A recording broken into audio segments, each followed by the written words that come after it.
Today we're going to discuss some points brought forward by Mr. Kudrow in this amazing interview, really, because everybody in the world wants to know how the hell recommendations work, and nobody ever understands exactly how.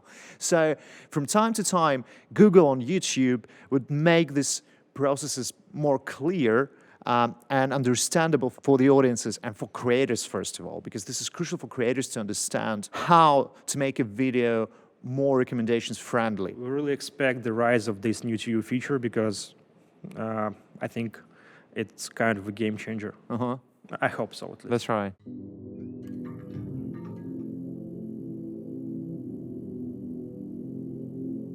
Hey everybody, mediacube podcast is back. Ivan and Roman is back to the office. Hi guys. Hey Roman, welcome back. Thank you. Thank you, glad Ivan. to see you back here in the office. Thank you very much. Right. Today, as usual, when we make duet podcasts, we'll discuss some interesting, exciting updates from YouTube. And precisely, recently there has been a very exciting interview by Christos Kudrow, who's YouTube's engineering on recommendations vice president, actually. So I was just, a bit shocked, a bit positively shocked that on YouTube there is a special position of a vice president on recommendations. That's right. So it means what a great value do they put in recommendations, which is actually the core, the engine of the whole platform. And I think we'll get more understanding of how, of why it's really so. Exactly. So today we're going to discuss some points brought forward by Mr. Kudrow in this amazing interview, really, because everybody in the world wants to know how the hell recommendations work, and nobody ever understands exactly how.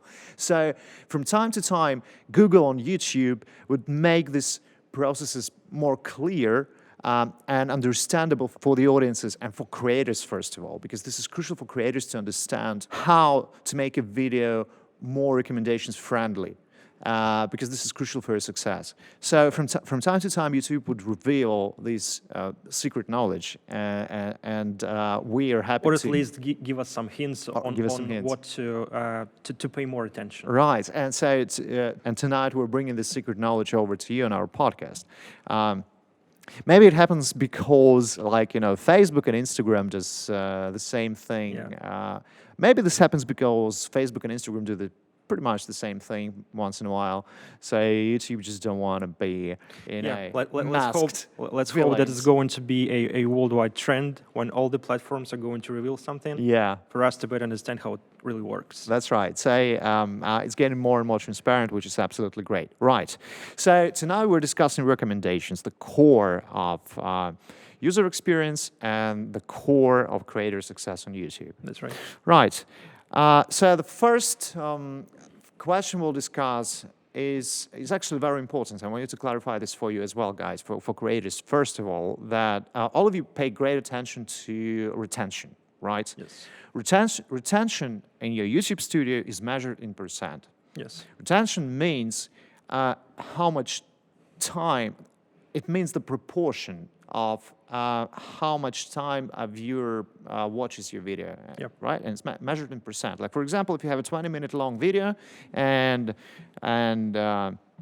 retention is over 10 minutes, then it is over 50%. Okay. Yeah. However, there's yet another metric which is even more important. Yes. And it is called watch time. Watch time or duration of the viewing session on the particular video. Right, or viewing session duration.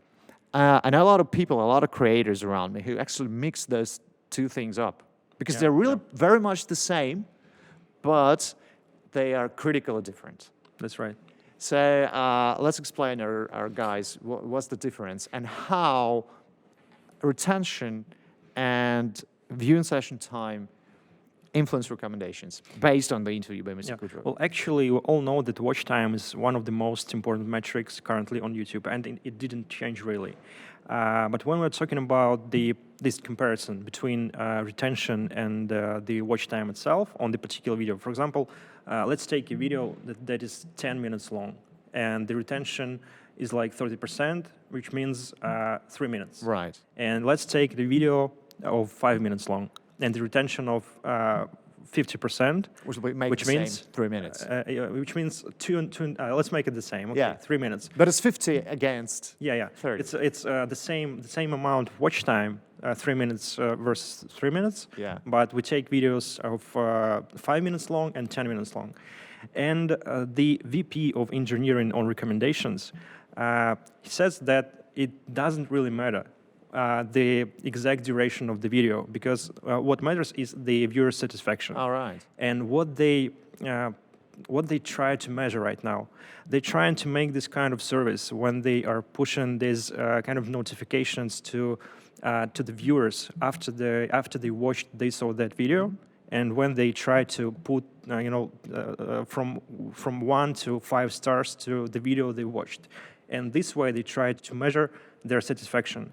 And this signal is kind of one of the most important right now for when we're trying to compare the retention to the watch time itself.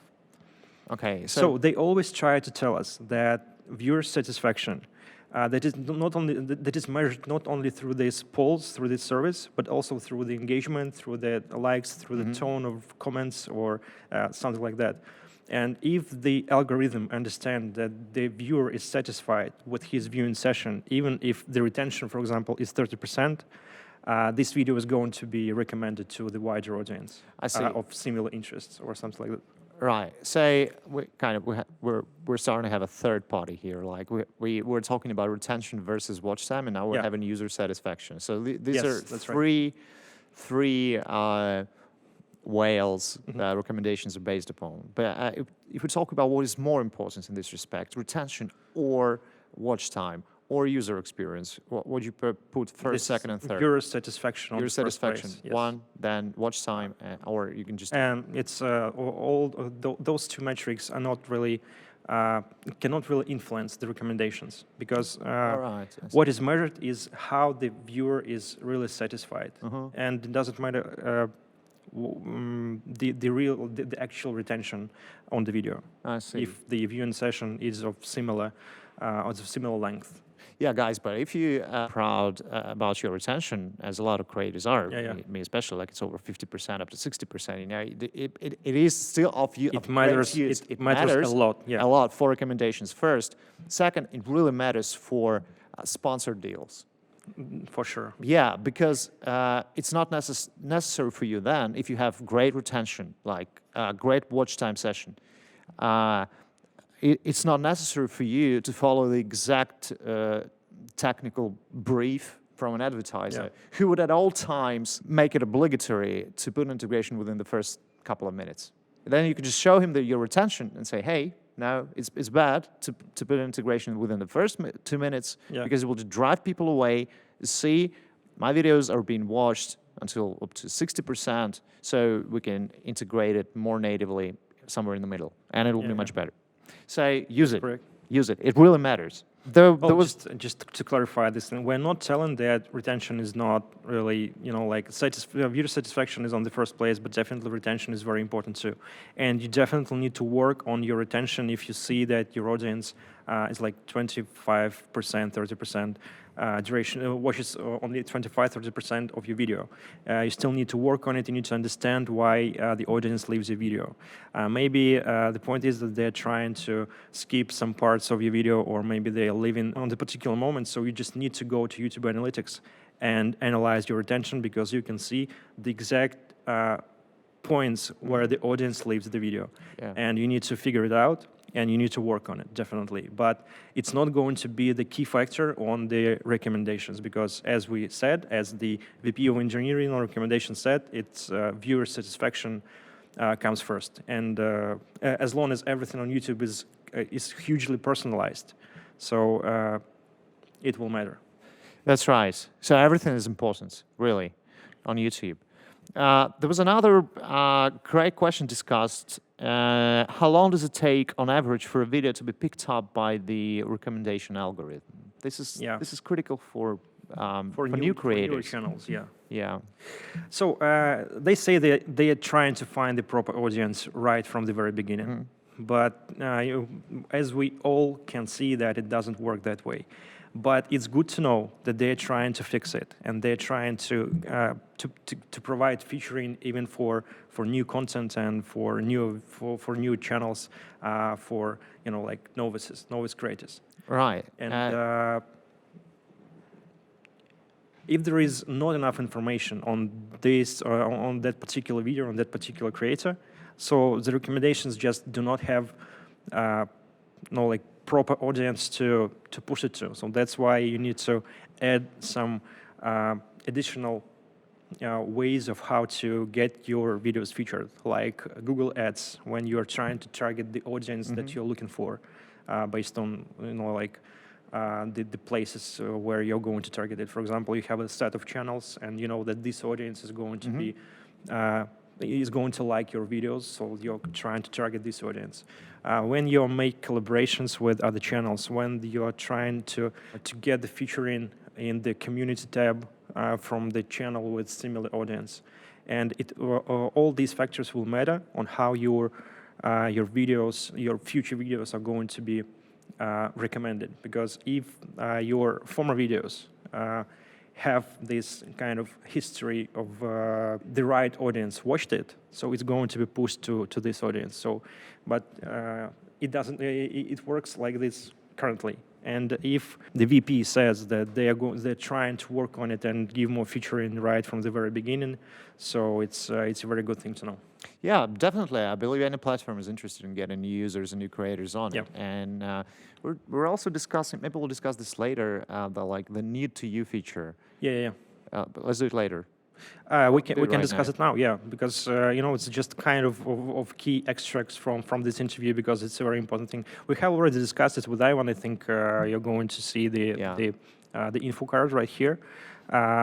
When we discussed this feature, we've been very excited about it, because it's like better featuring for newer channels. And this kind of what is just a reminder, what the YouTube tab is when you're trying to find some when you're navigating yourself through the app, for example, or through the desktop version of YouTube.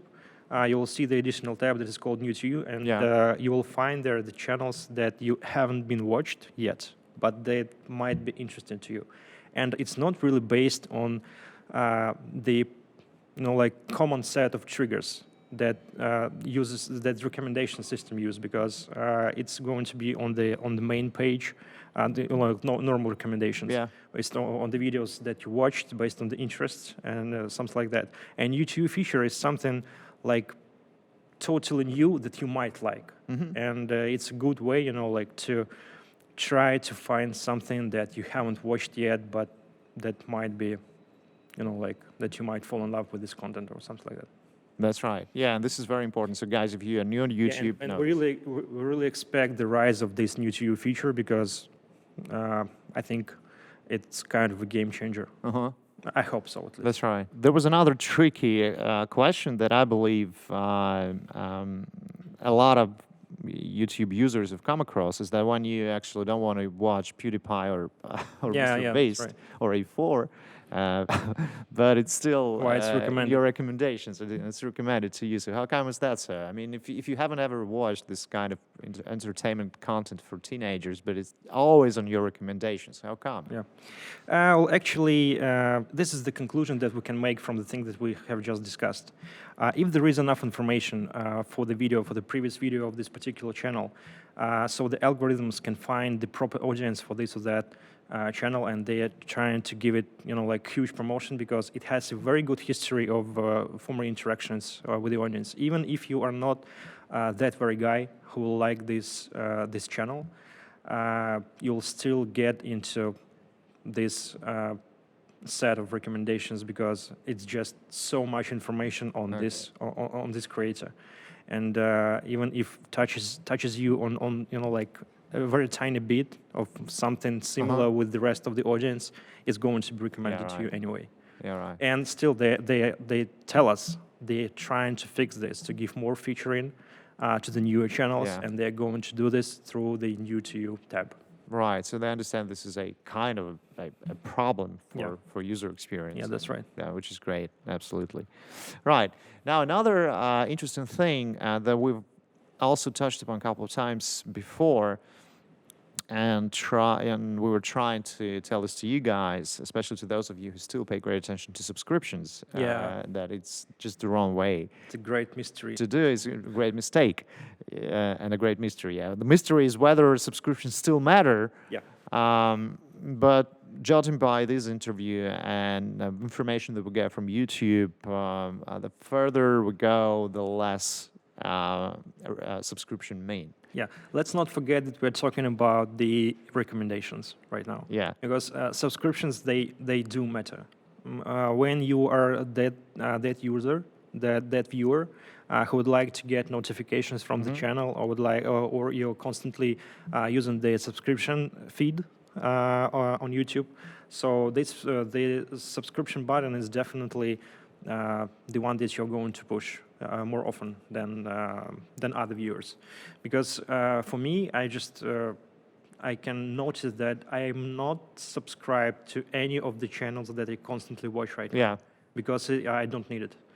The recommendations work in a way that if they understand that this particular video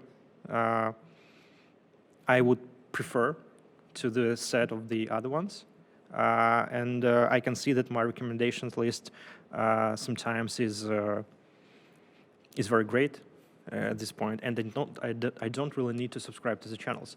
And I subscribe to those channels to, for example, if this is a very small channel, and I want to get the notification because I understand that I won't get it into recommendations very soon.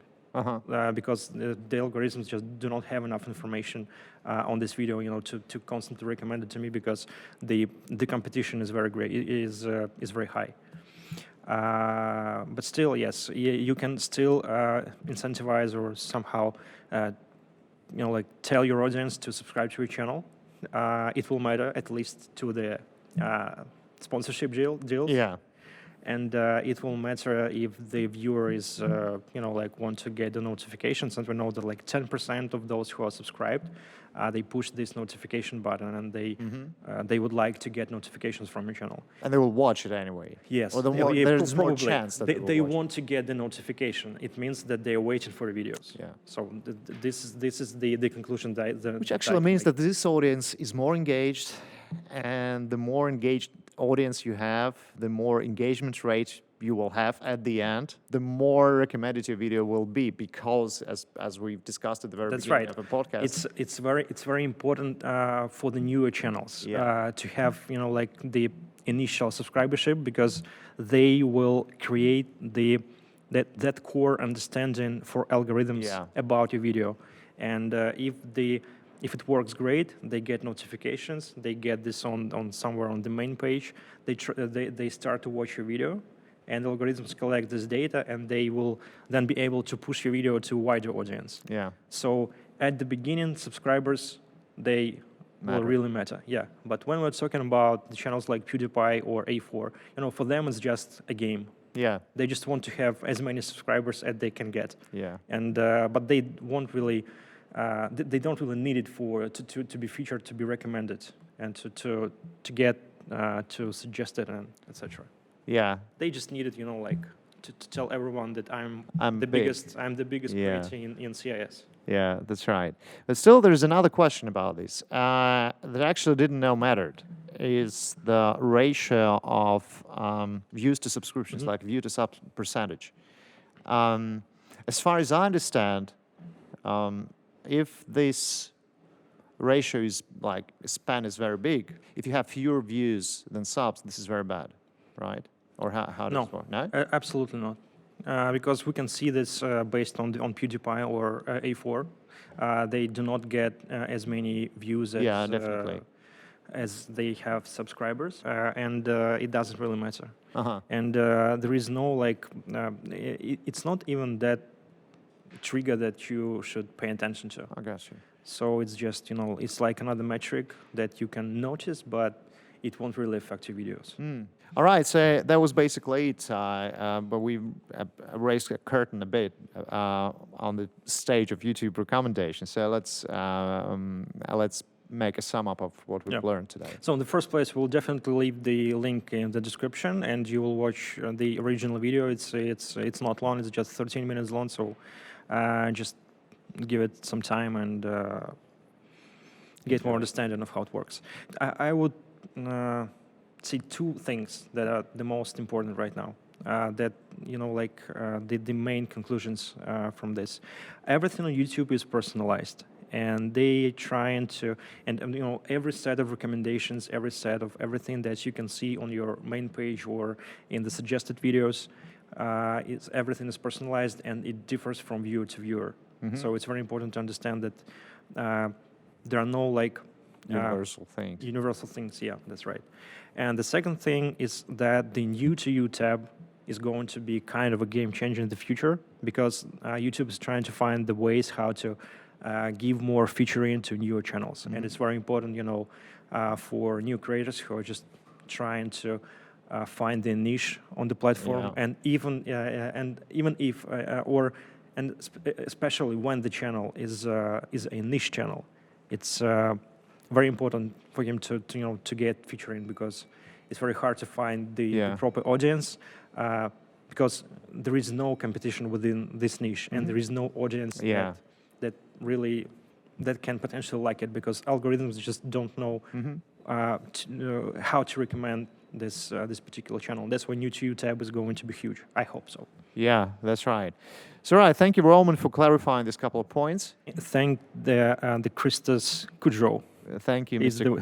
Christos He's the one who clarified those. Yeah, VP of Engineering and Recommendations on YouTube. Yeah, go to the link below the video, watch it in full. If you have any questions, don't hesitate to drop them in the comment section. We'll be back in 2 weeks. Roman Ivan, mediacube podcast. See you soon. See you guys.